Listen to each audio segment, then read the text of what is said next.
നമ്മളെ കുടുംബത്തിൽ ആർക്കും ഇന്നേ വരെ ഈ വെട്ടും കീറും തുന്നിക്കെട്ടും അങ്ങനത്തെ ഒരു പരിപാടി ഇല്ലായിരുന്നു.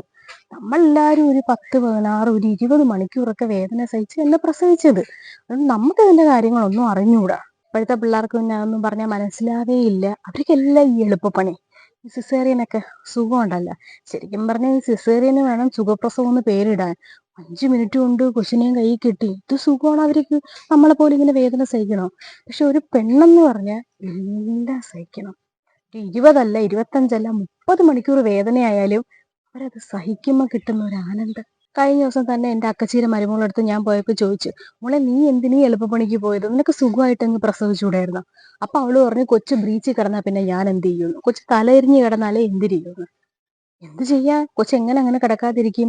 ഗർഭിണിയായിരുന്ന സമയത്ത് അവളടുത്ത് പറഞ്ഞ ആ കുട്ടി ചൂലെടുത്ത് ആ മുറ്റം ഒന്ന് തൂക്കടി എന്ന് പറഞ്ഞാൽ അവള് തൂക്കത്തില്ലേ? എപ്പോഴും കയറി കിടത്താ തന്നെ. എന്ത് പറഞ്ഞാലും പറയും ഡോക്ടർ പറഞ്ഞു. എല്ലാം ഡോക്ടറിന്റെ തലയിലാണ്. നമ്മളൊന്നും പ്രസവിച്ചിട്ടില്ലല്ലോ. ഓ, പറഞ്ഞിട്ട് ഇപ്പൊ നമ്മളെ പിള്ളേരൊന്നും പറഞ്ഞിട്ട് ഒരു കാര്യമില്ല. ഇപ്പോഴത്തെ ആൺപിള്ളേരൊക്കെ കണക്ക് തന്നെ. ഇവിടെമാരെ വലി തൂങ്ങി നടക്കയില്ലേ? കഴിഞ്ഞ ദിവസം തന്നെ അക്കച്ചീര മോൻ ഞാൻ ചോദിച്ചു, നിങ്ങൾ എന്തിനീ എളുപ്പപ്പണിക്ക് പോയി? ഇത്ര ലക്ഷം നിങ്ങളെ കയ്യിൽ നിന്ന് പോയി എന്ന് ചോദിച്ചപ്പോ അവൻ പറയുന്നത്, അതിനിപ്പോ വല്യമ്മയ്ക്ക് എന്ത്? എന്റെ കയ്യിൽ നിന്നല്ലേ, എന്റെ പോക്കറ്റിൽ നിന്നല്ലേ പൈസ പോയോ? എനിക്കൊന്നുമില്ല. പൈസ തന്നല്ലേ. ആ പൈസ ഉണ്ടെങ്കിൽ എന്തെങ്കിലും ചെയ്യാം. ആൾക്കാർ കേൾക്കുമ്പോൾ വിചാരിക്കും ഞാൻ കുത്തിത്തിരിപ്പാണെന്ന്. അല്ല, നമ്മളാ പ്രസവ വേദനയുടെ ആ സുഖം കൊണ്ടേ പറഞ്ഞതേ ഉള്ളൂ. വേണമെങ്കിൽ കേട്ടാ മതി.